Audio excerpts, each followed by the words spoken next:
According to American Express, since 2014, the number of women-owned businesses has grown by 21% to nearly 13 million businesses in 2019.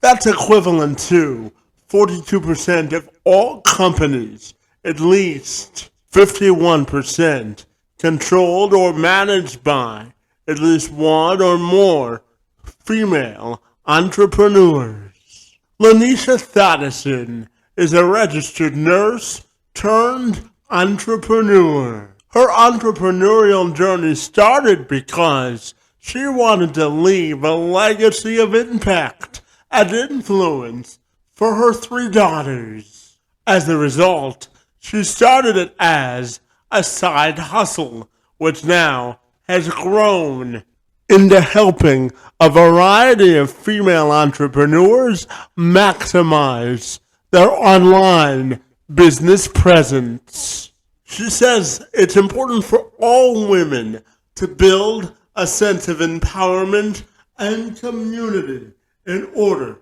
to succeed in business and in life. Thadison joined me this week to have a conversation about women diversification in business and how all women can be a shining example of influence in their entrepreneurial and life journey. I'm Kevin McShann. Let's have this conversation.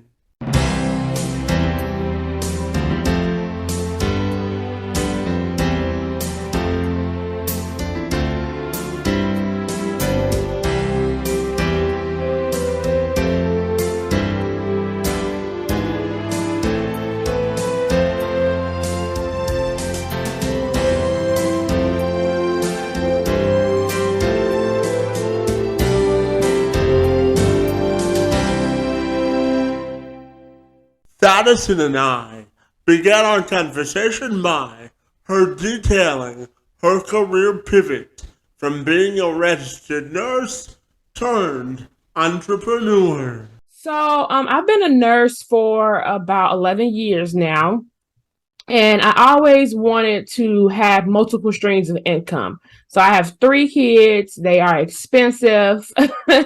So we were always looking. And you live in Chicago, right? In the city, so that's expensive as well. So we were always looking for other ways to get like passive income or just other streams of income in general. And so that's what led me to that road of entrepreneurship, to have something that's my own, to be my own boss, and then to be able to like have some type of legacy to leave to the kids as well. Yeah, absolutely. And I know that you help busy working moms manage their online businesses and busy working women do the same. So tell me about it. Yeah, I think that became my target audience because I see myself in them, right? We are all trying to handle multiple roles in life, be a mom, an entrepreneur, a wife for some people. So it was important for me to help people who were like me, who had a common struggle. And that's really just juggling life with multiple things. Yeah, absolutely. And you help them sort of incorporate systems to make their business grow faster so that they don't have to do everything, right? And you said Yes. that you've had personal experience with this. So tell me about it. Yes, it's all about working smarter and not harder. So my background in nursing, I did a lot of like technology build outs and workflows and processes. However, that didn't initially click when I started my own business. For some reason, I didn't think like you need to have all of these processes and automations in place. So when I was doing everything manually and was starting to become burnt out in the beginning, I said, I got to change this. Like, how can we make this easier? And then it clicked. Like, use those same skills you were using in the hospital in your business and make things run smoother. So that's what started the whole systems and automation. And as I became good at it, I started to offer that service to other people too. Yeah, I have to tell you, one of the best investments I ever made was an automated calendar where they just pick the dates talk to me so I don't have to juggle multiple schedules, right? Yes. You just give them one link to a calendar and it's all done, right? Yes. And now no more back and forth emails. Well, you live and then you learn and then hopefully you get smarter, right? Yes, exactly. So tell me about business principles and mottos that you live by for success, both in business and in life. Yeah, so my biggest motto that I'm going off right now is that what is for you is for you. Especially in the online world, we have a lot of imposter syndrome. We have a lot of comparing ourselves to other businesses and where they are. And that is just really a distraction to helping you from your own growth. So when I say what is for you is to really build your personal life and your business the way that you want it to see and not what the world wants it to see or comparing yourself to other people. Yeah, absolutely. And tell me your definition of women's empowerment and what that means to you. Yeah, so for me, women's empowerment is actually walking into your own ideal self.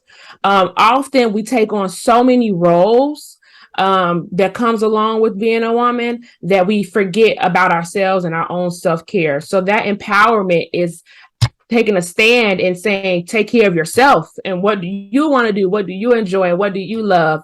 And then when you have that self-love, it'll flow out to other people as well. Yeah, and we just talked about automation and sort of how it makes business easier. Tell me how it also eliminates stress as well. Absolutely. So some of my clients that I took on were dropping the ball a lot for their clients, for their own clients, because they were having to try to manually remember everything. They were still using paper, so they were writing down a lot of things and kind of forgetting steps. So when you put those automations in place, it eliminates a lot of human error. And of course, technology isn't perfect. I'm not saying that. We do still have hiccups, but however, it does put some processes in place that takes over something that you could be doing and that could be wasting a lot of your time. Yeah, and to that point, I'm curious to ask you about the importance of taking a control of your own business journey and sort of setting your own pathway to success. Because, there's a sign in my office that said that everyone's portrait of success is different. So tell me about carving your own pathway and how important that is to be a leader instead of a follower in business. Yeah, absolutely. I need a copy of that sign that you got for my own office. I'll send you a copy, I promise, okay? But also, a part of being a leader is really also knowing what your purpose and your passion is. And if you haven't identified that, that's probably the first step. Because once you identify what your passion is, then you can really walk into that and be your own person. But when you're mimicking somebody else's passion and what somebody else is doing, that's when it becomes hard to be your authentic self. Yeah, absolutely. And tell me about the importance of building a community of support as an African American woman entrepreneur. How important do you think building a community of support is? How important Yeah. is a support network?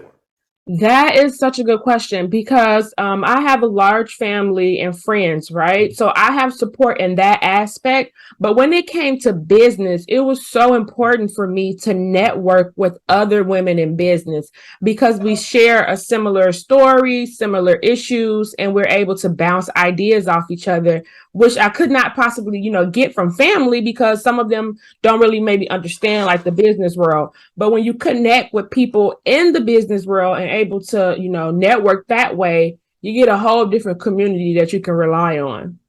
And I know that you said you are a mother of three kids and you live in Chicago and you've got an interesting dog and they tell me that you haven't met a Disney cruise that you don't like. So tell me. Yeah, no, I'm a Disney fan. I'm a Disney fanatic. Well, yeah, you and my baby sister would get along just fine because Yeah. she's Disney all the time. So tell me about your passion and purpose outside of work. I'm curious. Yeah, so I am definitely like that happy combination of an introvert and an extrovert. So you can find me maybe like cuddled up with a book or watching some Netflix series, or you can find me like hosting a large family event. So I'm either going to be super out there or super indoors. But regardless of that, I'm feeding some type of passion that I have, whether that be communicating with family and friends or just that self-care, maybe a spa day or reading a book. Personal self-care is very important, isn't it? It is. And tell me about balancing work life and being a mother, particularly in the city of Chicago, because I know it can be challenging at some point. So tell me about the perks about living in Chicago and the importance of finding a balance between your work and a personal life. Yeah, that's so important because you don't want one to kind of outweigh the other. You don't want the work to overpower the family needs. So it's all about prioritizing. I'm a big to-do list person. So I have to write out what I have to do for the day and then prioritize that. And that list can be a combination of business and family, but I have to write it out and then prioritize like what's most important. And some days family things takes the priority and some days business. It just depends on what's going on. Yeah, I always tell myself if it's not in my schedule, I don't do it, right? Yeah, yes, absolutely. And you know, something that I had to personally learn is the importance of saying no because you can't say yes to everything, right? You're so right. Yes, absolutely. Don't want to be a yes man because it will burn you out. Well, I've been on the other side of that, so I understand that for sure. And tell me, my final question for you this morning has to do with your own personal and professional legacy and how you want that to be defined. Yeah, so I think that I want my legacy to be surrounded around women's empowerment because that's really what the foundation of the business is. We're trying to get women in a place where they can have a business, have family, and not be completely overwhelmed by it. So if people can hear my name and instantly think women's empowerment, that would be a legacy that I would love to leave. And having three girls, that's the legacy I want them to see as well. Yeah, I lied. I have one more for you. So tell me, when you work with people on an online business scenario, tell me how important do you think utilizing social media is in maximizing success? Yeah, so social media is a huge component now of marketing. Like I haven't seen any marketing plans yet that does not include some type of social media aspect. So honestly, social media is a great place to start to be more visible, whether that be posting on there or going live or sharing content. There has to be some type of visibility there in order to get your target audience to see you.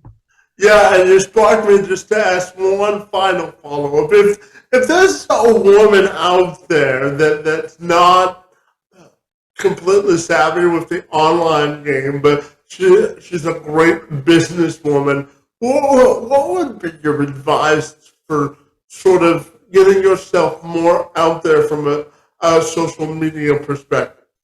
Yeah, so the first thing is like if you're not completely out there, I'm not telling you to go and be on social media 20 hours a week. It's really about consistency. So even if that's just you showing up on video once a week and talking about your service, talking about your business, it's going to help get you out there and it's going to be that consistency that your audience needs. So what I would say is don't be in fear, just go out and do it. It doesn't have to be perfect or anything like that.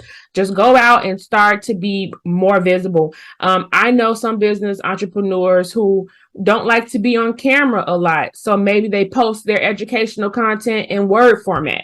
Whatever that may be. Maybe you're on LinkedIn and you're doing, typing out your business motto or words that way. You don't have to always be on camera, but there are options.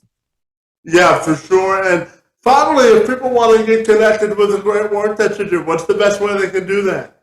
Yeah, so the best way to find me is on my website. That is www.becrowned.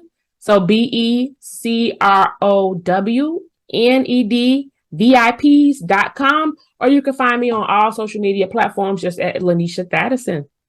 Lanisha, it was delightful to have a conversation with you this morning about women's empowerment and their success and maximizing their online business presence. Your work in the space and time on my behalf is most appreciated, and I want to thank you for being here this morning. Yes, and thank you again, Kevin, for having me as a guest. I really appreciate it.